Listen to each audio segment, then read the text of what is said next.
How can they defend themselves? The reason why violence that even penetrates through the Israeli security blanket, that penetrated through that Iron Dome, is because of years and years of oppression and violence, which is a necessity to maintain an apartheid state. The excuse of Hamas and human body shields has run its course. Truly, it is a tired excuse because Hamas has no human shields in the West Bank, and you've seen the death toll in the West Bank. When people talk about moral equivalences, they use it as though it supports the side of Israel and their brutal assault on Gaza and their bombing campaign that they've been carrying for over a week. No, actually. If we're talking about moral equivalences, there's no moral equivalent to what the Israelis have been doing to the Palestinians, because at the end of the day, one is the oppressor and one is the oppressed. One is backed by the most powerful government, the most powerful country in the world, and is paid billions of dollars yearly. One literally has the other under siege, controls their water supply, their electricity, their food. It is not comparable in any way, shape, or form. Y'all want me to react to the HasanAbi versus Piers Morgan debate on the Israeli-Palestinian conflict? Let's do it, ladies and gentlemen. Let's do it. We're ready. We are ready. Let's go. Hearts and minds traditionally played out through diplomacy and propaganda is being played out online. My next guest has almost 500 million views for his provocative commentary online, making him hugely influential. Hassan Piker streams live under the name HasanAbi. His analysis of the Israel-Hamas war has taken a highly critical stance towards Israel and Western media, and he's been calling me out for my coverage. Because he only cares about Israeli citizens. He does not care about Palestinians as human beings. That's why it's apples to oranges. It's like one side is a human, the other side is a barbaric monster child. I never said that, obviously. He says that he'd like nothing more than to come on to Uncensored and call me a baboon in a suit to my face. Well, here I am, a baboon, and he can join me now. I'm joined by Hassan. Hassan, thank you very much indeed for coming on. Thank you for having me, Piers. It's very early here in Los Angeles, California, but I'm going to try to do my very best to not do my British accent while I'm here.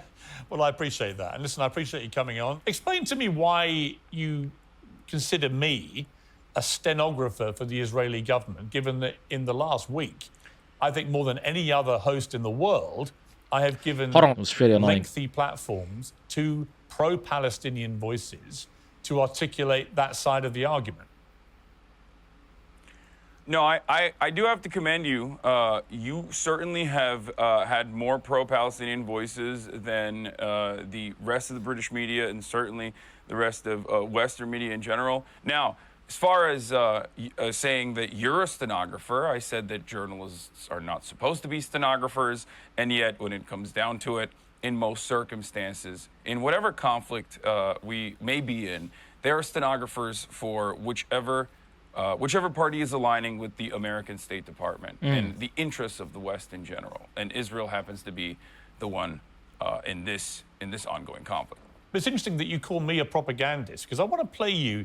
This was your reaction to when the hospital got bombed. I'm a propagandist. Well, no. For the record. I'm not calling I'm you a that. propagandist. I'm just saying. I'm going to play you. I'm saying I am. Okay, well then, I want to I'm saying I am. I just before want to you even play it. Okay, I'm going to play the clip. This is your reaction to the bombing of the hospital the other night.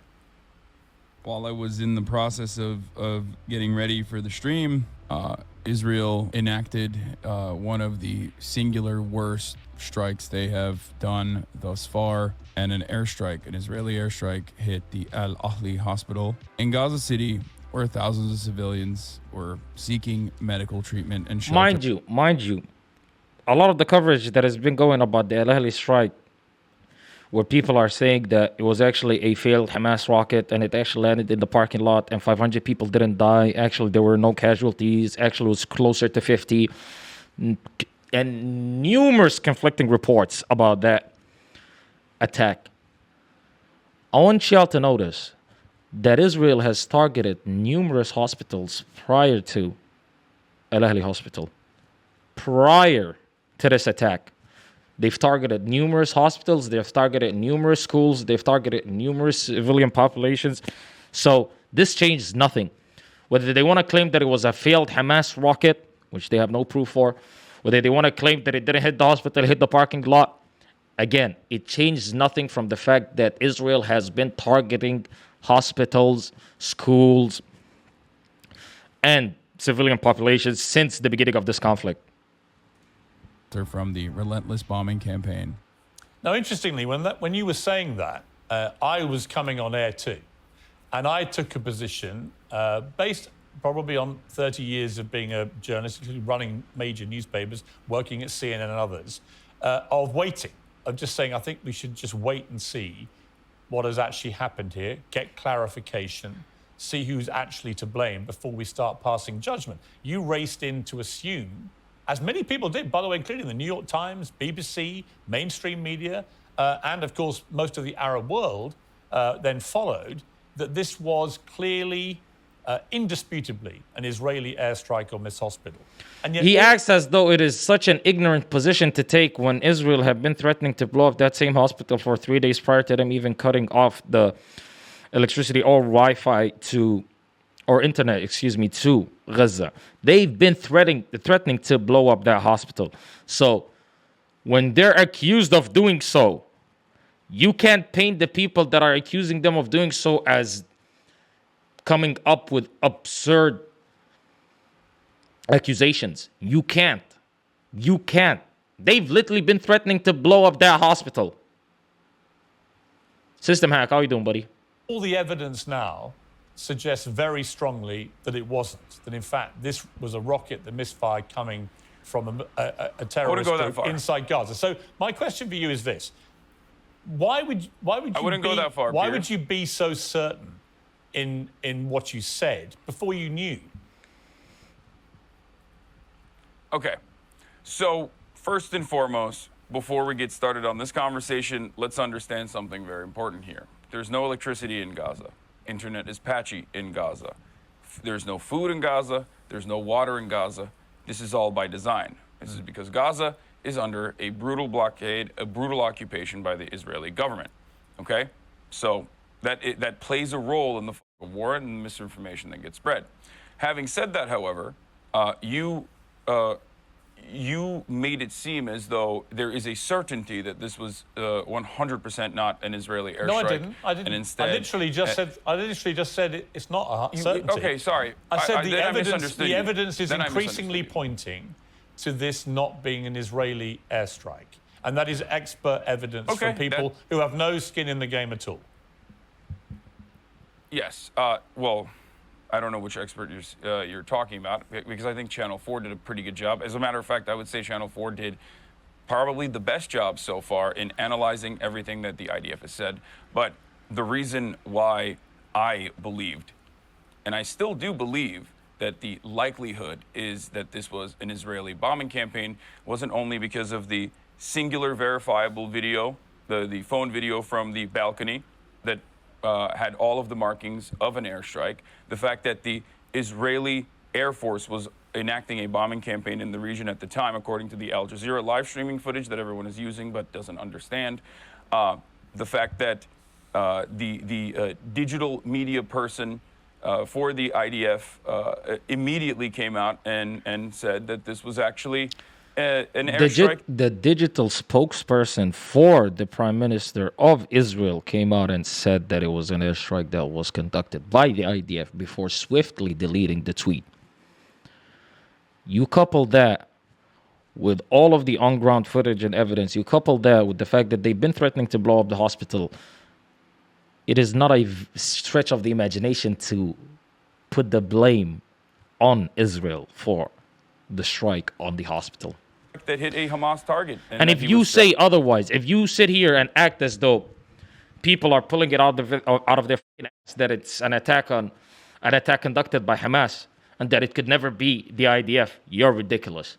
You're ridiculous, and that just shows your bias, and that just shows where you stand. That there were, casualties at the end of the day, but this was a Hamas target and celebrated it. And more importantly, I guess, the fact that this hospital had been bombed by Israel. This hospital had been bombed by Israel on Saturday. And others like it. Have, as a matter of fact, been bombed by Israel since this last saga in the occupation. And this hospital had been bombed directly by Israel, where the cancer ward was destroyed. Israel has been bombing all of these hospitals. See, this brain dead retard in my chat, Hooligan, says, "Oh my God, you mean someone misspoke, clown?" I say otherwise, misspoke. So when the IDF are committing war crimes and they're killing innocent civilians, most of whom happen to be children, did they also misclick on their triggers when they shot all those kids? Or when they pushed the button to drop those bombs? Did they also misclick? Or was Hamas controlling their Twitter account when they tweeted that? And that's why they gave the credit of the attack to the IDF. Brother, stop coping. That is a pathetic reasoning as to why the spokesperson, the digital spokesperson for the Prime Minister of Israel came out and said that the IDF did it. Misspoke. Brother, stop drinking that copium juice. Israel has been calling all of these. It is clearly dropping your IQ. Over again, the medical professionals at the hospital had been called by the Israeli government the day prior, and everyone on the ground assumes that this is an Israeli airstrike. They are the ones who experienced the situation. Hassan, so when you have but the every truth single, is, can I just finish this? If you watch the BBC account of all this last night, by their Verify unit, which was specifically set up by the BBC to be completely dispassionate in these investigations. And they reached a pretty clear conclusion based on circumstantial evidence, I'll make that clear, that this would not have been an Israeli airstrike, including, for example, the size of the crater, which bears no relation to the size of craters normally left by Israeli. So, look, my point is, neither of us know for sure. But you took to your airwaves immediately because actually you're, I wouldn't even say unconscious bias, your admitted propagandist bias on your part was that you wanted that to be an Israeli airstrike. It suited your narrative. And I would say that that in itself, in its way, wanted it to be is an being a Israeli airstrike. stenographer. Well, you know, you accuse me of being a stenographer. I try and be fair and get to the truth. In your case, I don't think you got to push back against that. You appeal to your audience, appeal to your base, and you unfair. don't really care whether the facts are there or not. This is entirely unfair because you just said circumstantial evidence favors that this was not an Israeli airstrike. Yeah. I gave you all of the circumstantial evidence that it does favor that this is an Israeli airstrike. The reason why, however, circumstantial evidence is not enough. And the one thing that I will concede to, because when more information did come out, and no, I do not mean when Israel said that they did not bomb this hospital and it was actually Hamas. And then they turned around and went, never mind, it's not Hamas, it's actually Islamic Jihad. And then they said, we have more evidence coming out in a couple hours. And then the evidence came out, and it turns out it sounded like the phone conversations that they were able to intercept, supposedly, sounded like, by experts at the very least, to be completely false and completely made up. Yeah, but Hassan, I don't think, listen, in all honesty, I don't think, even as you're saying all this, I think you're a smart guy. Piers, let me finish. I think you've looked at all of this, and I think in your heart, you know this was probably I ain't gonna lie. Strike. And I'm just curious. Has got to stop letting Piers bitch him when he cuts him off like that. He's got to get his point through. You know what I mean? You got to finish your point. And sometimes you go on tangents, just like he did right now when he was talking about the phone recording, which sounded staged as a motherfucker, right?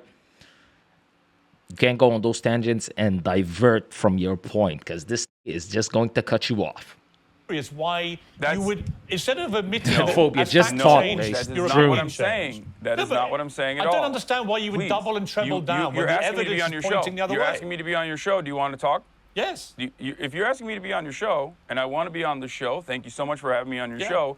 Let me explain exactly what I said, and let me explain to you why I think still, to this very moment, until there is a third-party investigation that is concluded by the UN, the International Criminal Court, or specifically a forensic analyst that looks at the situation, is allowed to be on the ground. This is not just my perspective. This is B'Tselem as well, which is an Israeli organization that has also demanded a third-party investigation occur.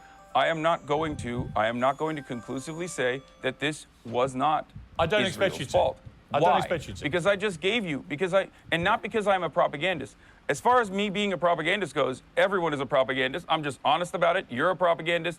We have our biases. I'm curious who you think I'm a propagandist for. Honest about my biases. Who do you think I'm a propagandist for? That's fair. That's literally what I say, by the way. That's literally what I said when I was talking to Destiny. I literally said, we all have our biases.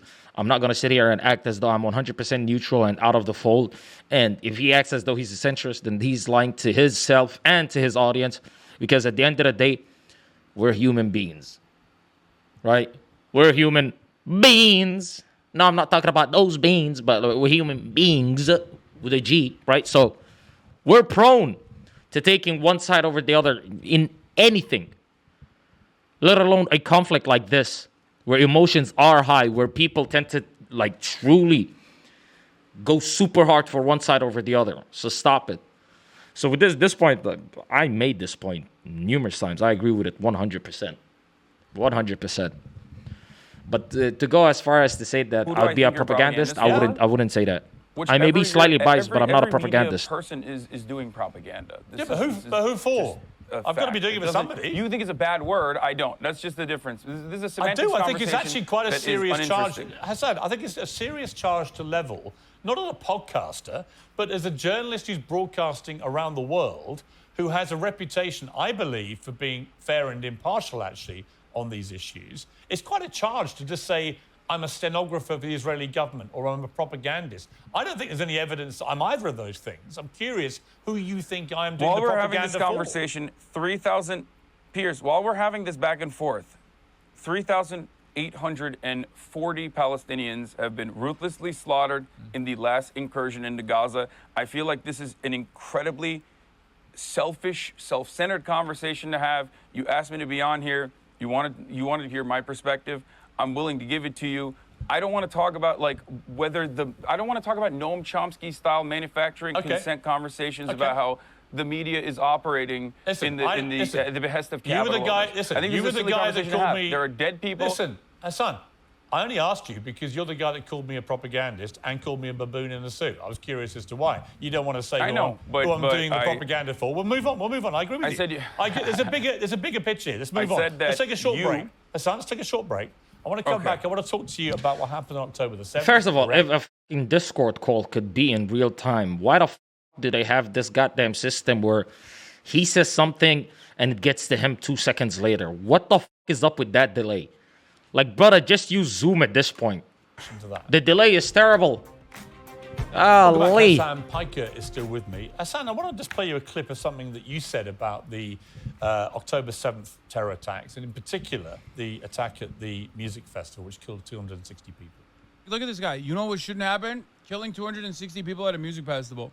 No, you're right, man. That just happened on its own because, bad guys wanted to do bad things. You're right. Dude, if they subjugated you to a open-air prison your whole life, you're going to break out eventually when you realize that there's no other way to get out of it. I mean, it sounds to me there, Hassan, that you are in some way saying they had it coming. Were you? No. I would immediately answer that garbage accusation by Piers by saying, when you say that Israel has the right to defend itself, when you're asked to condemn their war crimes, when you're asked to condemn their targeting of innocent civilians, most of whom happen to be children, and you resort immediately talking about self-defense, that exact same argument could be used with Hamas. I don't even use the argument. I just condemn any attacks that target civilians outright, right? And you're here, you say Hassan gets behind propaganda that favors his position. Yeah, he tends to fall into that trap quite a bit. But when people talk about moral equivalences, they use it as though it supports the side of Israel and their brutal assault on Gaza and their bombing campaign that they've been carrying for over a week. No, actually. If we're talking about moral equivalences, there's no moral equivalent to what the Israelis have been doing to the Palestinians and to what the Palestinians have been doing to the Israelis. Because at the end of the day, one is the oppressor and one is the oppressed. One is backed by the most powerful government, the most powerful country in the world, and is paid billions of dollars yearly. One literally has the other under siege, controls their water supply, their electricity, their food. It is not comparable in any way, shape, or form. Not comparable. It's like what Muhammad al-Hijab said, right? You can't claim self-defense when you're in an offensive posture, when you are the aggressor and the entity the people that you're aggressing upon defend themselves, you cannot then say that you're defending yourself if you are the one who engaged the attack to begin with. And that's what Israel did.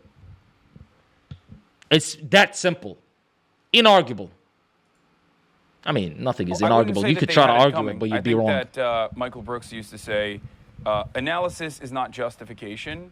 And while obviously civilian casualties and horrific barbaric acts that were committed on October 7 are completely unacceptable, the important thing to make sure that it never happens again is to analyze what are the conditions as to how it happened to begin with. And I think Ehud Barak is going to be on in a little bit as well, or maybe he's on before me. Yeah. And I'm almost certain that while he has held the keys to the conversation and held the levers of the power in this conversation in many key and critical points, I would go so far as to say that he is among many others who also recognize that the Bibi Netanyahu administration is responsible. This is not just my assessment. This is 85% of the Israeli population's assessment at the time. This is years and years and years of refusing to negotiate with the Palestinian Authority.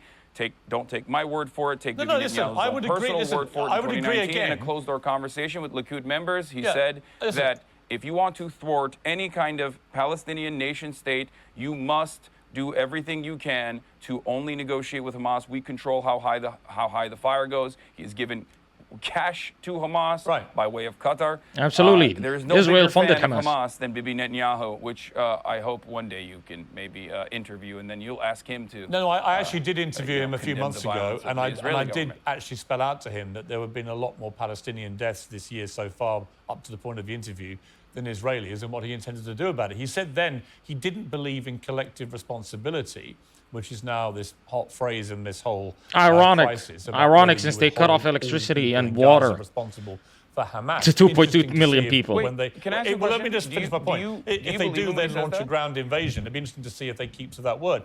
You know, I'm not a defender of what Bibi Netanyahu has been doing in Israel. In the last year, his attack on the credibility and integrity of the Supreme Court, I think, has been a disgrace.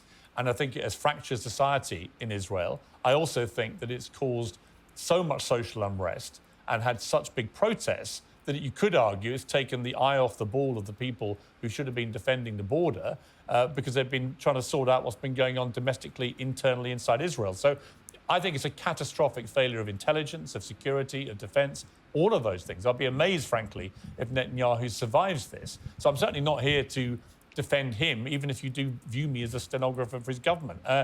My question for you, I think, is this, is that I've had a lot of problems trying to get people on the pro-Palestinian side to separate two things. That you can say, as I believe and you believe, that the Palestinians have been maltreated for decades.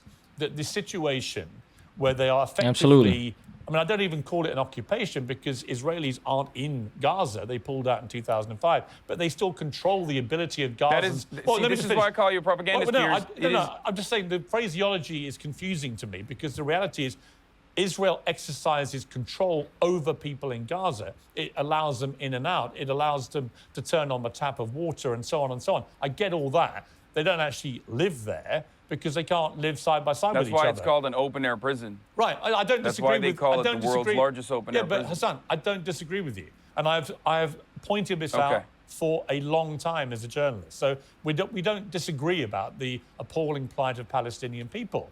But the issue comes that if you can't separate that ongoing dispute between Israel and Palestine from the absolutely appalling barbarism of October the 7th, which was on a whole different scale to anything we've seen, where 1,400 people, Holocaust survivers, babies in their cribs, young women... You guys talk about morally loading my sentences, but when somebody starts off their sentence with... They were targeting Holocaust survivors, brother. With a general humanity and agreement that is an absolute atrocity, and there's something wrong with this. And I find that the tribalism on both sides is now so toxic and so frenzied that you get people who literally can't. We've had a bunch of actors, right, signing this statement saying they want a ceasefire in Gaza and calling Israel war criminals and so on. Which but they don't are. say a word about the Hamas attacks that precipitated this. And I find that But you really agree with hard, them, right? really hard to accept. But do you agree with them? If they had said, for example, that October 7 attacks were brutal and massacres occurred, and then they said everything else, that Israel is committing war crimes, would you agree with them? Okay, here's what I would honestly say about that. Is Israel not allowed to defend itself from the worst that is garbage. That is garbage. That creates a false dichotomy. When you're asked, do you condemn Israel committing war crimes? And you say Israel has the right to defend itself. You act as though the only way it can defend itself is by committing war crimes. That does not make any sense. And he keeps getting away with this garbage. That's not addressing the point. Matter of fact, that's justifying war crimes. But he would scoff and he would fucking be appalled and disgusted by any man or woman that would not condemn Hamas. But he would not condemn Israel and their war crimes. But he sits there and feels shocked when Hassan calls him a propagandist. Get the fuck out of here, man. terror attack we've seen since 9/11. Is it not allowed to defend itself just odd. after You said you're not a 1,400 people in propagandist. Israel? Not the biggest terror attack since 9/11. I've said this plenty of times already, but even in Somalia itself, there's been attacks. I'd say back in 2018, an attack that killed up to 700 people. 700 people plus 2 trucks exploded, not 5 minutes away from where I live. So that's not the biggest terror attack on a civilian populace since 9/11. But I guess, they only count they only count white people. The lighter skinned people, that's who they count. Are butchered in that way. And the question then, if you assume that they are able to defend themselves, as any Piers, free that is democratic the, country, that is the then the Israeli question State becomes, Department line. Hassan, That is the IDF's line. That is the line that everyone Hassan, is let me ask channeled. you this. It then becomes a question of how can they defend themselves? If their mission now is to get rid of Hamas, a terror organization that's committed one of the worst acts of terror ever seen, if that is their stated aim, then what they are doing is consistent with that, isn't it? No. Here's why this is actually an No. abject failure. And Giga this is chat. not just my No. perspective on the matter. I'm just a dumb idiot with a Twitch stream who is live reacting to the news and trying to make sense of everything. You won't answer that question if Israel has a moral right to defend itself against terrorists of any kind. Israel, and any nation for that fact, has the moral right to defend itself against terrorists. Just like Palestinians have the right to defend themselves against their oppressors, against their colonizers. There you go. Did I dodge your question?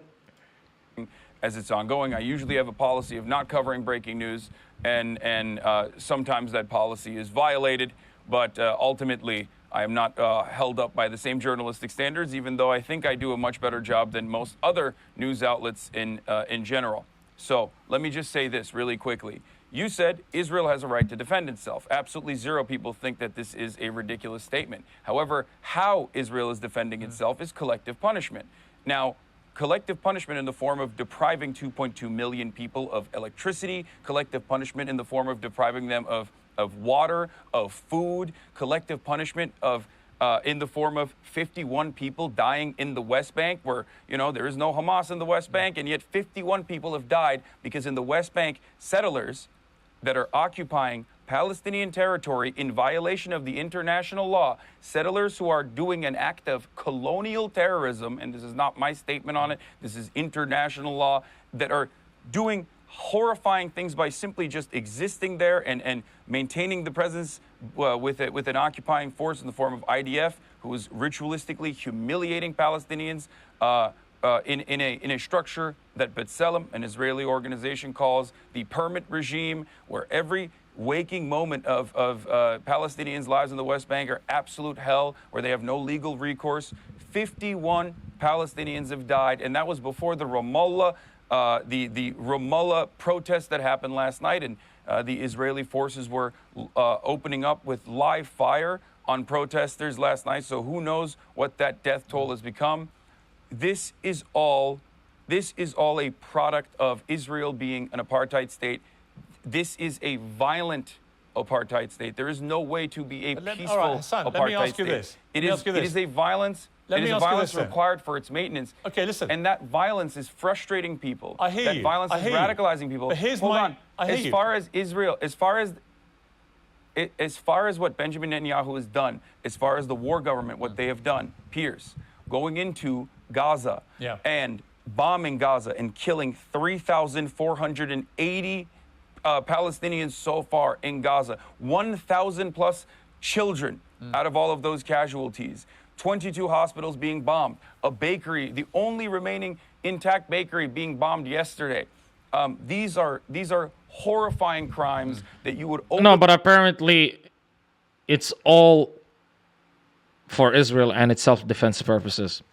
Blowing up bakeries, hospitals, targeting civilians. Again, it's all to serve their self-defense purposes.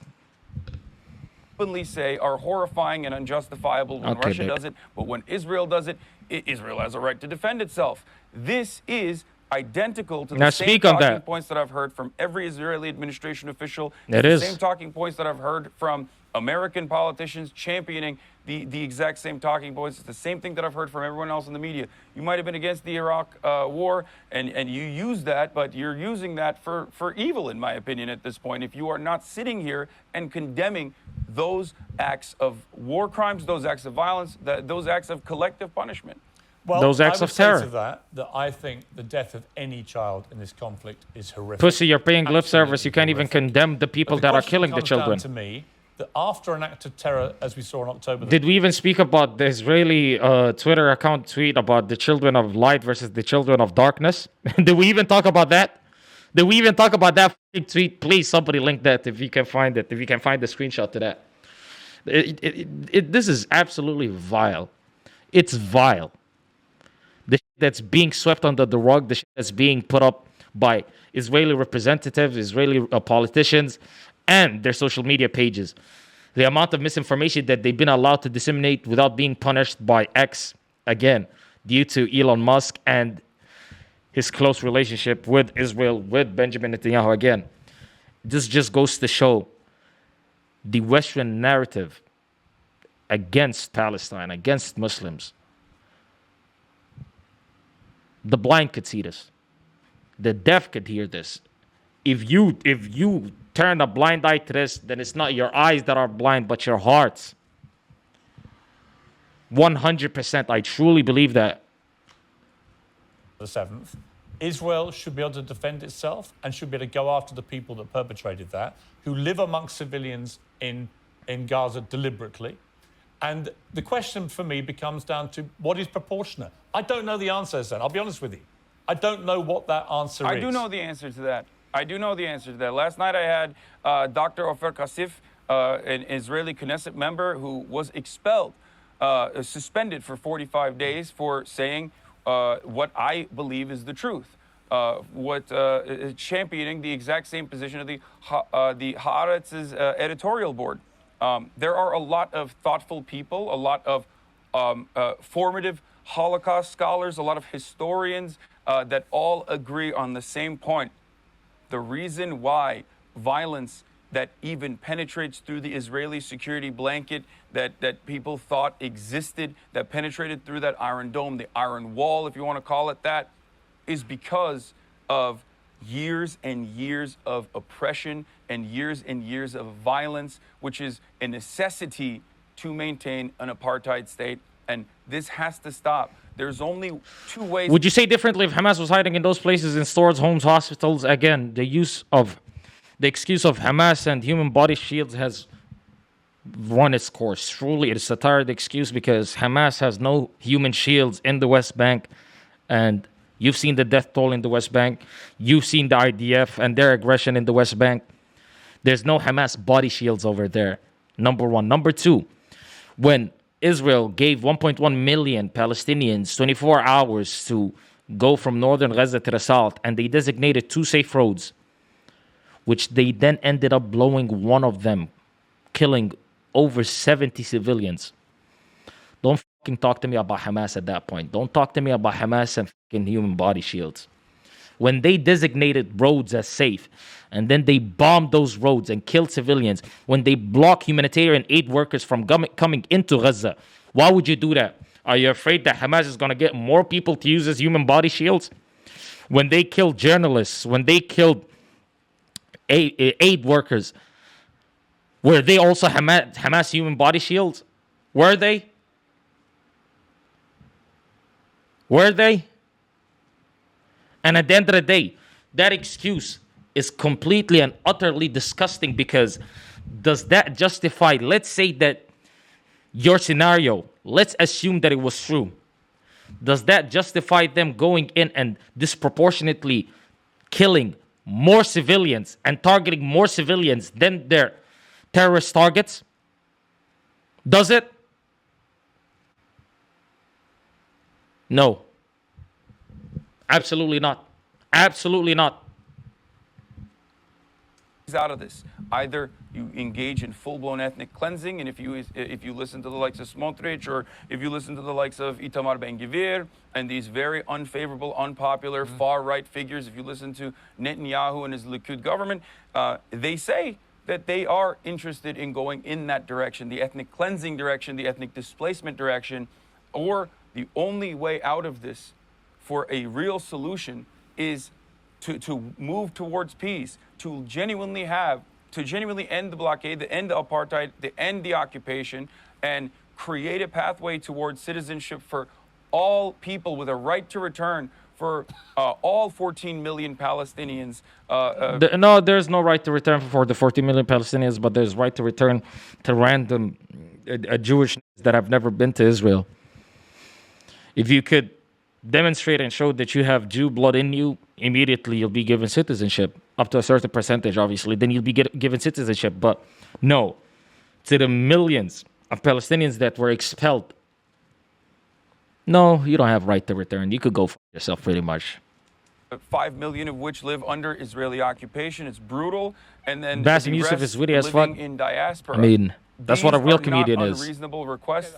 These are requests that understand the dignity and the humanity of one you. side, and does not simply treat them as their colonial subjects. Hassan, and it's the only way to create permanent security and prosperity in the region. If it was as simple as that, I'm sure that would have happened already. I would say this. I agree with a lot of what you've just said. Not all of it, a lot of it. I don't think you can ever achieve peace now with Hamas controlling Gaza. I don't think you can achieve peace with Netanyahu in charge of Israel, actually, after this. I don't think his own people will want him to be in charge of Israel down below when they examine exactly how this happened. But we will see. But Hassan, I've got to leave it there. Look, it's good to talk to you. You know, you're an important, influential voice to a lot of people. And I think we have a lot of common ground, and there are some things that we disagree about. But I suspect it's not as much as you think. You know, I do think that the core problem here has got to get resolved in a way that's been completely ignored for decades. And until it gets resolved, until the plight of the Palestinian people is resolved, until all these young people in Palestine feel there's some sense of hope and they can get out of what effectively is, as you say, a prison camp, then nothing is going to change. I don't think it justifies in any... I've got to finish it, but I don't think it justifies in any way what happened on October the 7th. But I do agree with you that until that core problem gets resolved, there will never be peace. Thank you for the sub, Bleach. Sam, I appreciate you joining me. Thank you very much. Thank you for having me. I mean, I would have, obviously, we've been spoiled with the Bassem Youssef Piers Morgan debate. So, you know, when I see Hassan's performance, I compare it to that performance. But, he held his own. He pushed back against Piers. And again, the thing that's strikingly clear to me with Piers Morgan is that every time he's asked to condemn Israel and their war crimes, he immediately resorts to saying Israel has the right to defend itself, which the two have nothing to do with each other. You could defend yourself without committing war crimes. And for a man that likes to take pride in the fact that he was against American aggression in Iraq and their invasion that led to numerous war crimes being committed on the people in Iraq, it seems like this man has betrayed his old self and what he used to stand for. That is an unfortunate thing to see. But ladies and gentlemen, hey, make sure you like, subscribe, and share the video. Adios.